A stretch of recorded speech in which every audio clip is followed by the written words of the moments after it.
네, 오늘은 고난을 통과한 사람이라는 제목으로 시편 40편을 설교하도록 하겠습니다. 시편 150편 중에 73편을 기록한 다윗의 시편들을 보면 다윗이 고난당하는 중에 기록한 시들이 있고요, 다윗이 고난을 다 통과한 후에 기록한 시들이 있습니다.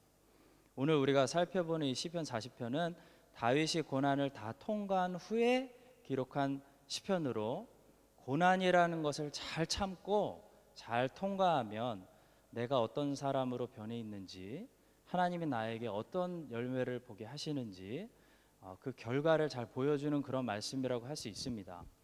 현재 고난 중에 계신 분들이 분명히 있을 거예요. 여러분들이 하나님이 허락하신 그 고난을 잘 참아내면 나중에 어떤 좋은 결과들을 얻을 수 있는지, 무엇을 expect 할 수 있는지 이 하나님이 오늘 시편 40편을 통해 여러분들에게 말씀해 주시고 미래에 대한 소망도 주시고 함께 현재 이 고난을, 그 고난을 견뎌낼 수 있는 그런 힘 주시기를 간절히 소망하고 제가 축복합니다. 자, 첫 번째로 먼저 시편 40편은 고난이라는 것을 잘 통과했을 때 가져다 주는 좋은 결과에 대해서 노래하고 있는 시편입니다. 세 가지를 제가 그 내용을 디테일하게 세 가지로 정리할 수 있는데요, 그 중에 첫 번째는 고난을 잘 통과하면 하나님을 찬양할 수 있는 찬양의 삶을 더 풍성하게 허락해 주신다는 것입니다. 자, 고난을 잘 통과하면 우리는 찬양의 사람으로 더 거듭나게 됩니다. 3절 말씀이죠. 새 노래 곧 우리 하나님께 올릴 찬송을 내 입에 두셨으니 많은 사람이 보고 두려워하여 여호와를 의지하리로다 말씀합니다.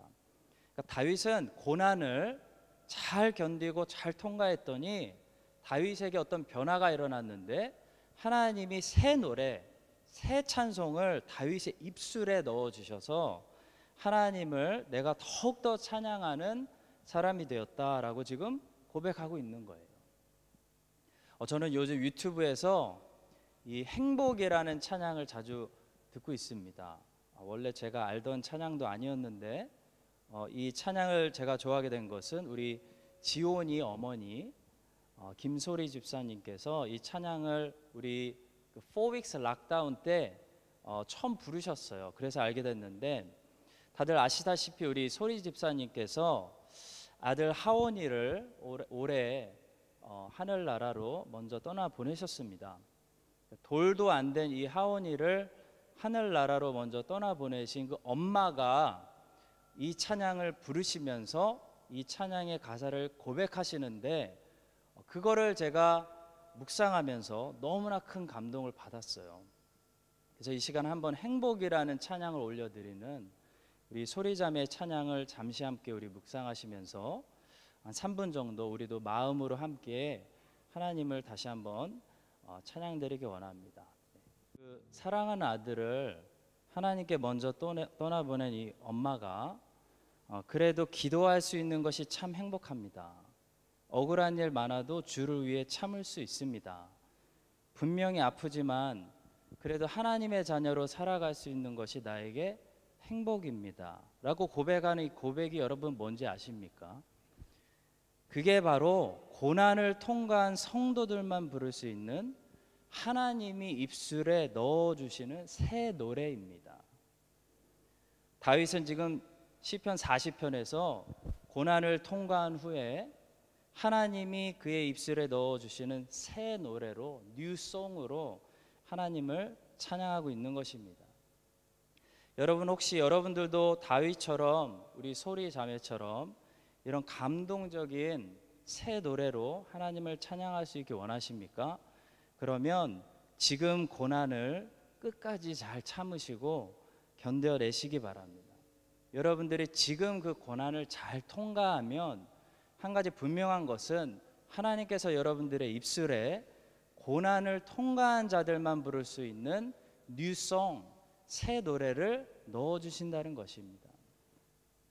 요한계시록 5장에 보면 이렇게 이 땅에서의 고난의 삶을 다 통과한 수많은 성도들이 하나님의 보좌 앞에서 승리의 찬양을 부르고 있는 모습을 우리가 보는데요. 그들은 어떤 찬양으로, 도대체 무슨 노래로 하나님께 찬송 부르고 있습니까? 요한계시록 5장 9절이죠. 그들이 새 노래를 불러 이르되, New Song, 고난을 통과한 성도들만 부를 수 있는, 고난을 지나간 성도의 입술에 넣어주시는 새 노래로 감동스럽게 하나님께 노래 부르고 있습니다. 청년 여러분, 지금 고난이 힘들다고 도망가지 마시기 바랍니다. 지금 너무 아프다고 포기하지 마시기 바랍니다. 원래 크리스찬은 이 땅에서 힘들고 원래 아픕니다. 예수님이 여러분들이 힘든 거 아픈 거 알고 계시고 다 공감하십니다. 그러나 우리가 주님의 영광을 위해 힘들어도 고난을 뚫고 믿음으로 끝까지 나아가면, 고난을 다 통과한 후에 아버지 하나님께서 우리의 입술에 우리가 부를 수 있는 새 노래를 허락하여 주실 줄로 믿습니다. 자, 두 번째로 시편 40편은 고난이라는 것을 잘 통과하면 우리는 더욱더 하나님의 말씀을 더 깊이 깨닫는 사람이 된다고 말씀하고 있습니다. 이것이 다윗의 고백입니다. 고난을 통과했더니 하나님의 말씀을 더 깨닫게 되었다. 8절 말씀입니다. 나의 하나님이여, 내가 주의 뜻 행하기를 즐기오니 주의 법이 나의 심중에 있나이다 하였나이다. 8절을 보니까 고난을 통과한 다윗에게 지금 아주 특별한 어떤 변화가 일어났다고 말씀하고 있는데, 바로 다윗이 하나님의 율법을, 말씀을 마음속에 이제 둘 수 있는 사람이 되었다라고 고백합니다. 그리고 그 일이 바로 고난을 통해서 다윗에게 이루어졌다라고 시편이 말씀하고 있습니다. 여러분 한번 생각해 보십시오. 다윗이 하나님의 율법을 고난당하기 전에는 몰랐을까요? 다윗은 신실한 이스라엘 사람이었기 때문에 하나님의 율법이 무엇을 말씀하고 있는지 잘 알고 있었을 것입니다. 그러나 다윗도 하나님의 율법의 깊은 의미를 다 깨닫지 못하고 그냥 지식으로만, 그냥 형식적으로만 알았을 가능성이 큽니다. 그런데 다윗이 고난을 당하고 고난을 통과하니까 이제야 하나님의 말씀이 깊이 깨달아져서, 아, 그 말씀이 이런 의미였구나 하면서 그 율법 속에 그 문자만 아는 것이 아니라 그 율법 속에 있는 하나님의 진정한 마음을 발견하게 되고, 하나님의 마음을 공감하게 되고, 그 마음을 깨달았기 때문에 이제는 형식적으로만, 외형적으로만 하나님의 율법을 지키는 것이 아니라 즐거움으로 하나님의 율법을 지킬 수 있게 되었다고 지금 고백하고 있는 것입니다. 그래서 6절에서 다윗이 이렇게 고백합니다. 주께서 내 귀를 통하여 내게 들려주시기를 제사와 예물을 기뻐하지 아니하시며 번제와 속죄제를 요구하지 아니하신다. 무슨 말입니까? 한마디로 주님이 나에게 귓속말로 얘기해 주셨는데, 나에게 마음에서 깨닫게 해주셨는데, 우리가 드리는 이 모든 구약의 동물 제사들이 사실 중요한 게 아니라 이 동물 제사들이 가리키고 있는, 이 동물 제사들이 지향하고 있는 그 어떤 것이 핵심이다. 그 동물 제사들이 주고 있는 어떤 메시지가 핵심이다 라는 것을 다윗이 깨달았다는 것입니다. 하나님의 마음을 깨달으니까. 율법 레터가 아니라 율법 레터의 미닝을 깨달았다는 것입니다. 그래서 다윗은 7절에서 선지자로서 예언적인 말을 합니다. 그때 내가 말하기를 내가 왔나이다. 나를 가리켜 기록한 것이 두루마리 책에 있나이다. 예언합니다. 그리고 이 프로페시가 신약의 히브리서 기자를 통해 히브리서 10장 6절부터 8절에서 인용됩니다. 그리고 이 시편의 말씀이 도대체 무슨 말씀인지 비로소 뉴 테스트먼트에서 해석이 되어지는데, 히브리서 10장을 보면 그것은 예수 그리스도의 once for all sacrifice, 단번의 제사, 그 십자가 제사에 관한 것이다 라고 해석하고 있습니다. 그래서 다윗은 이제 하나님의 마음을 깨달았기 때문에 율법의 레터만 보는 것이 아니라 제대로 보기 시작하는데, 제대로 관통하기 시작하는데, 다윗은 이제 번제를 드리고 화목제를 드리고 속죄제를 드릴 때마다 다윗은 동물을 바라보고 드리는 것이 아니라 무엇을 바라보며 진정한 제사를 드릴 수 있게 된 것입니까? 바로 이 동물의 피가 사람의 죄를 사하는 게 아니고 이 동물들이 하나님을 기쁘게 하는 것이 아니구나. 지금 이 제사들은 나중에 있을 어떤 완전한 제사의 모형이구나라는 것을 깨달았다는 것입니다. 다윗은 이처럼 고난을 당했기 때문에 고난을 통해 비로소 하나님의 말씀을 마음에서 깊이 깨닫는 그런 사람이 되었습니다. 시편 119편 71절은 이렇게 말씀합니다. 고난당한 것이 내게 유익이라. 이로 말미암아 내가 주의 율례들을 배우게 되었나이다. 여러분, 지금 고난 당하고 계십니까? 그렇다면 여러분이 이 고난을 통과하면서 어떤 유익을 얻게 될 것인지 궁금하죠? 한 가지 분명한 사실은 여러분, 이 고난을 지나가면서 내가 알고 있는, 문자적으로 알고 있는, 머리로 알고 있는 하나님의 말씀을 마음에서 깊이 하나님의 마음을 깨닫게 된다는 것입니다. 이전에는 여러분들이 종교적이고 형식적이고 어떤 외면적인 것들에 하나님 말씀이 있었다면, 그래서 그 말씀들을 매일 보기는 보고 듣기는 듣고 입으로 말하긴 말해도 그 참된 미닝을 깨닫지 못했다면, 여러분들 이제 고난을 통해 하나님의 말씀이 여러분들의 마음 안으로 들어간다는 것입니다. 마음 안에, 마음 깊이 들어오는 놀라운 은혜를 경험할 수 있게 된다는 것입니다. 고난 당하시는 분들이 고난의 시간을 통해 하나님 말씀 안에서 비로소 말씀이 보이는 게 아니라 말씀 안에서 하나님의 마음이 보이고 느껴지고 깨달아지는, 공감이 되는 그런 역사가 일어나고, 시편 기자의 말씀처럼 고난당한 것이 내게 유익이라. 왜? 고난당해서 내가 주의 말씀을 더 배우게 되었나이다 라고 고백하는 여러분과 제가 될 수 있기를 소망하고 축복합니다. 세 번째로 시편 40편은 고난을 통과하고 나면 우리가 하나님을 테스티파이 할 수 있는 증인들이 된다고 말씀합니다. 그것이 본문 말씀 9절과 10절입니다. 내가 많은 회중 가운데에서 의의 기쁜 소식을 전하였나이다. 여호와여, 내가 내 입술을 닫지 아니할 줄을 주께서 아시나이다.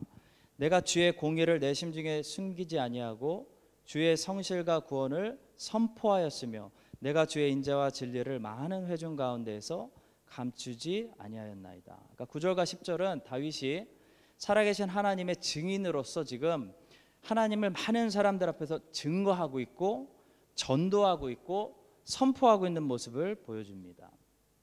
9절은 많은 회중 가운데서 하나님의 의로움을 전하고 있고 입술을 다물지 않겠다라고 말하고 있고, 10절은 다윗은 하나님의 공의를 숨기지 않았고 하나님의 성실하심과 구원하심을 선포했다라고 말하고 있고, 하나님의 인자와 진리를 많은 회중 가운데서 감추지 않고 다 전도했다라고 말씀하고 있습니다. 여러분, 우리가 고난을 통과하고 나면 무슨 유익이 있냐면, 무슨 베네핏이 있냐면, 우리를 고난에서 구원하신 그 하나님을요 자랑하게 돼요. 반드시 자랑하게 돼요. 그리고 증언할 수 있는 테스티모니가 생깁니다. 여러분들이 고난을 당하는 동안 하나님이 어떻게 여러분들을 지키시고 인도하시고 위로하시고 힘을 주셨고 기도를 들으시고 하셨던 그 모든 경험들이 나중에 소중한 간증이 된다는 것입니다.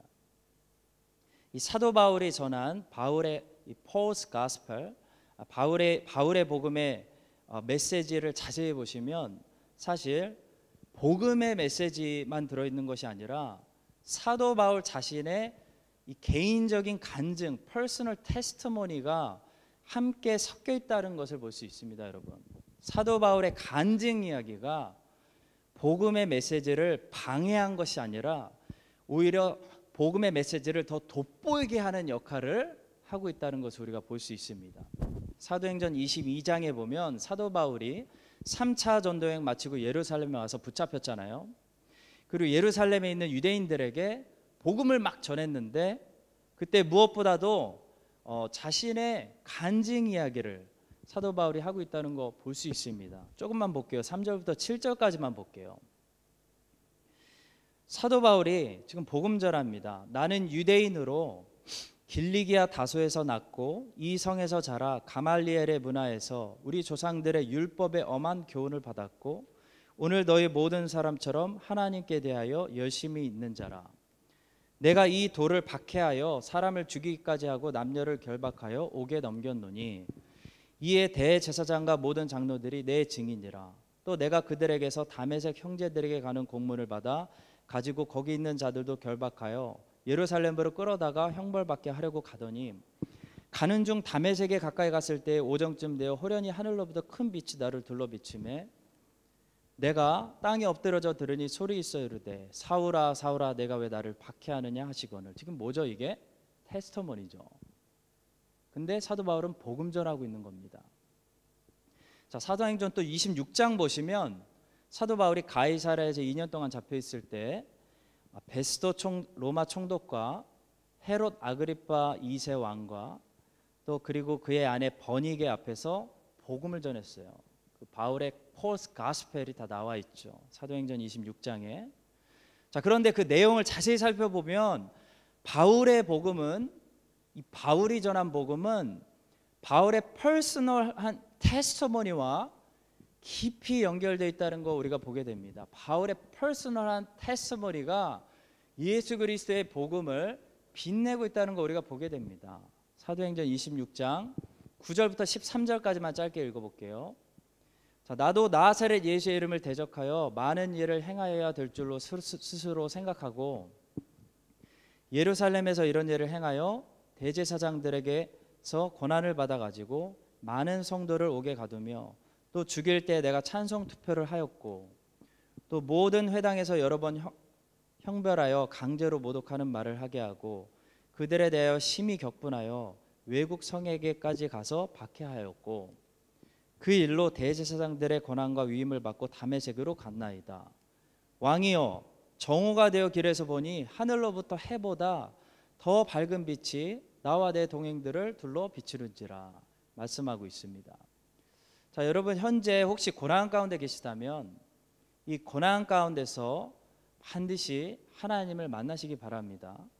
나중에 고난을 다 통과하고 나면 이 고난 가운데 여러분들이 만났던 바로 그 하나님이 여러분들이 복음을 전할 때 전해야 하는 그 하나님이 되시고 여러분들의 간증이 되고 그 여러분들의 간증을 하나님께서 귀하게 사용하셔서 여러분들이 복음을 더 잘 전달할 수 있도록 분명히 훌륭한 도구가 되게 하실 줄로 믿습니다. 자, 이렇게 첫 번째로 시편 40편은 고난이라는 것을 잘 통과했을 때 가져다주는 좋은 결과에 대해서 노래하고 있습니다.